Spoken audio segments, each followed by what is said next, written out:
What are some of your favorite high fantasy completed series that you don't see enough on Book Talk? My first and my favorite are the Seven Realms series by Cinda Williams-Chima. If there's one series that you take from this and read, I hope it's this series because I absolutely adore it. I will admit that the first book was a little bit slow to get into, but I am so glad that I stuck with this because every book gets better and better, and it has ended up being one of my favorite series of all time. Magic, danger, betrayal, love, war, fighting, and one of the best slow burn romances I've ever read. It has diverse characters, a fascinating magic system, incredible world building. It really is everything you could want in a high fantasy series. Please read it if for nothing else than to get me to shut up about this series, because I'm not going to stop until everyone reads it. Next is the Winter's Curse trilogy by Marie Rakowski. I'm actually surprised I haven't seen this more around Book Talk. Marie's writing is absolutely stunning, and the romance in this book,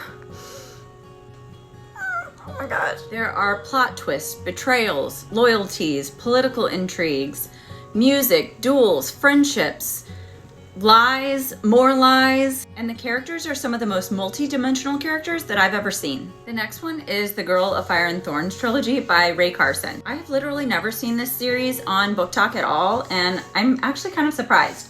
If you like Graceling or Shadow and Bone or any of the books that I had mentioned earlier, I think you'll really enjoy this series as well. It mixes faith, politics, and romance into a deadly clash of cultures. And another one of my absolute favorites, the Burning Sky trilogy by Sherry Thomas. Guys, this series is so good.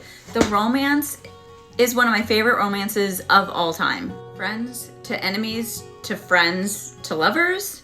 Is that a thing?